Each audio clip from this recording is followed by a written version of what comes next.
Nessa manhã de domingo, em que eu aguardo ansioso a chegada das minhas netas, né? 3 meninas lindíssimas, inteligentes, maravilhosas, uma de 7, uma de 4, uma de 1 ano. Cada uma é um show, né? Eu fico muito grato porque o avô é assim. E não é só isso, é porque esse era o meu sonho, ter as minhas crianças em torno de mim, né? E elas me abraçam realmente e dizem: vovô, eu te amo muito. Olha, eu tenho sido abençoado por Deus, né? Minha esposa também vem, que está lá com as netas, né? E também vem meu filho e a minha nora. E gostaríamos de ter aqui o Jonatas, que está lá na Inglaterra, e a Miriam com o Axel John, que está lá nos Estados Unidos, né?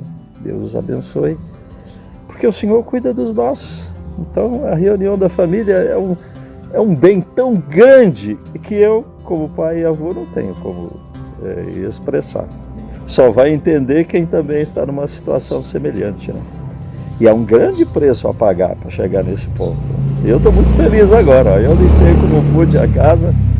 A minha esposa poderia estar aqui, mas ela preferiu ficar lá com as netinhas, dormindo com elas. E elas sentem muita alegria de estar com a vovó. Quase em frente à casa do meu filho, aqui na Vila Santa Fé, em Pirassununga. E você, por isso, pode entender também o propósito de Deus, que é o de reunir os seus filhos ao redor de si. Olha, você pensa nisso, fica imaginando coisas e use a palavra da Bíblia. O Senhor quer os seus filhos ao redor de si. Todo o esforço dele é nesse sentido. Por isso, ele pagou o maior preço que podia, que era dar o único filho que ele tinha para obter muitos. E o filho vai estar lá com ele. É o primogênito, é o mais velho, é o primeiro entre os ressuscitados, entre os resgatados da carne desse século. Como alguns dizem, né, dessa dimensão. Pensa nisso. E se você agir no sentido que o Senhor Deus quer, todo o poder dele está à sua disposição. Por que evangelizar? Evangelizar é falar do Senhor Jesus. Olha que maravilha. Que coisa simples. É dizer que ele veio a esse mundo, o próprio Deus, o Emanuel, Deus conosco, se tornou uma criança e depois cresceu, nasceu de uma mulher, depois cresceu, um jovem, aos 30 anos iniciou o ministério dele, que é o que nós temos com toda a força escrita aí nos 4 evangelhos, Mateus, Marcos, Lucas e João. Pensa nisso. O Novo Testamento é isso, é a vida de Jesus e o que veio depois, a instalação da igreja até o Apocalipse, que é a reunião final dos filhos daqueles que são dele para estarem com ele eternamente.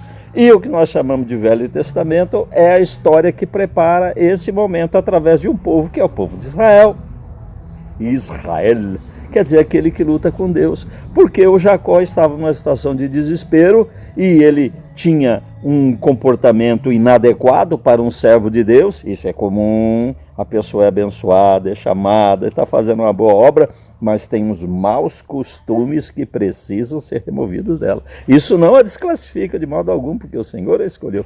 Pense no nosso presidente Bolsonaro desses dias que nós estamos, né? Ele tem alguns maus costumes, sobretudo nas palavras, aquele linguajar de quartel, mas ele é alguém que foi chamado pelo Senhor para esse momento. O Senhor falou comigo, bem antes dele ser eleito, né? Ele falou comigo. Então, nós devemos orar. Você pensa nisso, Israel, aquele que luta com Deus, aquele que quer que o Senhor mude o seu próprio ser. Esse é o Velho Testamento, é aquilo que você pode ver. E ali o Espírito de Deus se manifestava. Você vê isso em todo o Velho Testamento. 70% é escritos de profetas, homens que viviam em comunhão com o Senhor. Os cânticos que nós temos, sobretudo de Davi, né, e do pessoal que seguiu a escola dele lá, é o Espírito de Deus sobre a pessoa falando. Qual o objetivo de Deus? O objetivo de Deus é ter os seus filhos em torno de si. Por isso a igreja. O que é a igreja? São os filhos de Deus resgatados do mundo para prestar um culto a Ele. Ah, mas existe tanto erro. Existe. Acaba tornando o prédio, às vezes, mais importante do que o próprio povo que está lá dentro. Ora, se você tem prédio, mas pode não ter igreja. Quantos prédios estão à venda, né? Lá nos Estados Unidos, no Canadá e na Europa. Ora, transforma às vezes em casa de show. O templo. Ora, o templo não é a igreja de jeito nenhum.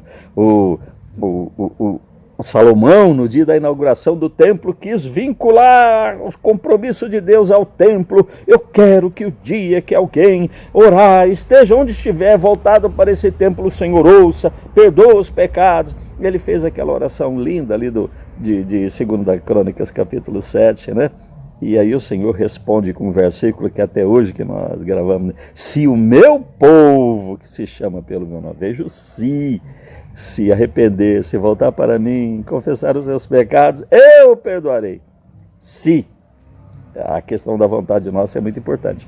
Nós estamos dialogando em que sentido? No sentido de que não é o templo, não é. Eu fiz aqui o jardim, porque o Senhor me concedeu. Eu orava e as pessoas eram arrebatadas, o ambiente se transformava num jardim. Mas eu nunca pensei, nem ligava que o Senhor fez o homem para viver no jardim. Eu não ligava que Cântico dos Cânticos, em cima onde eu pregava, porque eu conhecia Jesus, o noivo, no capítulo 6, versículos de 1 a 3, justamente fala que o amado desceu ao seu jardim, e era onde as pessoas que eram arrebatadas, quando eu ministrava, iam. Entendeu? Tem muita coisa boa, nós estamos ainda explorando. Então é o jardim? É o jardim. Mas é esse jardim aqui na terra? Pode ser. E é melhor que templo? Não, desde que quem está nele esteja adorando ao seu Criador, esteja em torno do seu pai, do seu papai, porque é isso que ele quer, e por isso o Senhor Jesus deu a própria vida para resgatar aqueles que são dele. Olha, isso é muito importante. Tudo que você fizer, em tudo que você se empenhar, virá uma coisa muito boa.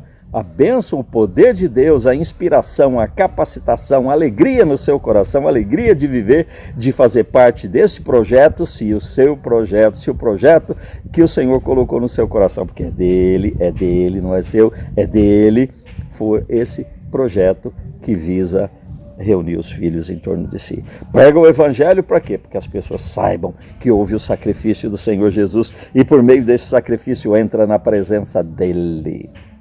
Portanto, se reúne com os filhos. Ele se reúne com os filhos, com os resgatados, com os que receberam o sacrifício do Senhor Jesus. Pensa nisso e queira se reunir com a igreja, queira estar no jardim. Lá no céu não vai ter templo, mas vai ter um grande jardim que é a cidade celestial. Uma propriedade rural, como nós dizemos, enorme, né?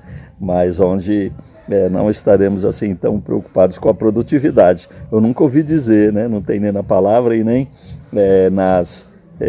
nos arrebatamentos que vários tiveram, agricultura, mas pode não ter sido mostrado a eles, né? Então nós não sabemos, mas nós sabemos que as nações virão trazer à cidade celestial aqueles presentes, aquelas coisas que elas produzem.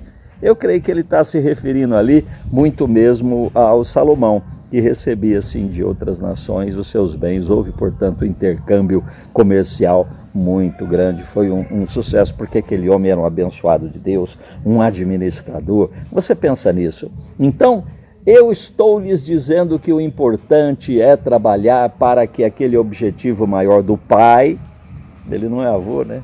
Ele é pai de todos e não tem esposa, pensa nisso. Então, ele é Deus, ele é o Pai, e ele quer todos em torno de si. E tudo que você fizer, nesse sentido, estará cooperando com o objetivo dele e você será abençoado. Tudo que ele tem é para gente que se envolve nessa obra com ele. Nós temos muito a questão da misericórdia, está correto, muito mesmo, que é atender o pobre, ao miserável, ao caído na rua, ou então ao ancião que não tem mais como se defender, ou à criança que precisa tanto, que tem toda a vida pela frente. Se você se engajar nisso tudo, olha, é muito bom. Eu me sinto muito bem com esse tipo de atividade, particularmente com das crianças, né? Por isso fabrico aviãozinhos para elas, porque eu sou aviador. Então, o Senhor me deu isso. Ele quer agir com você, ele quer ser participante num projeto de vida seu. Você tenha isso como muito importante mesmo. Ele diz: toda a autoridade me foi dada.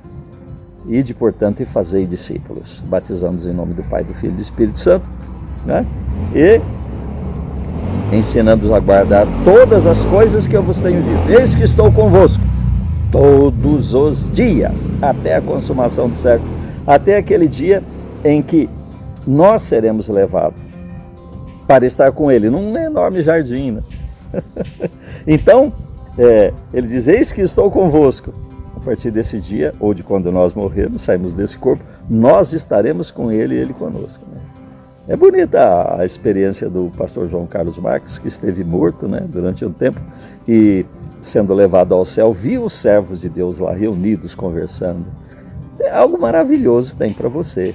E você aprende essas lições de como é importante servir ao Senhor. É muito importante mesmo estar engajado desde já na obra do reino.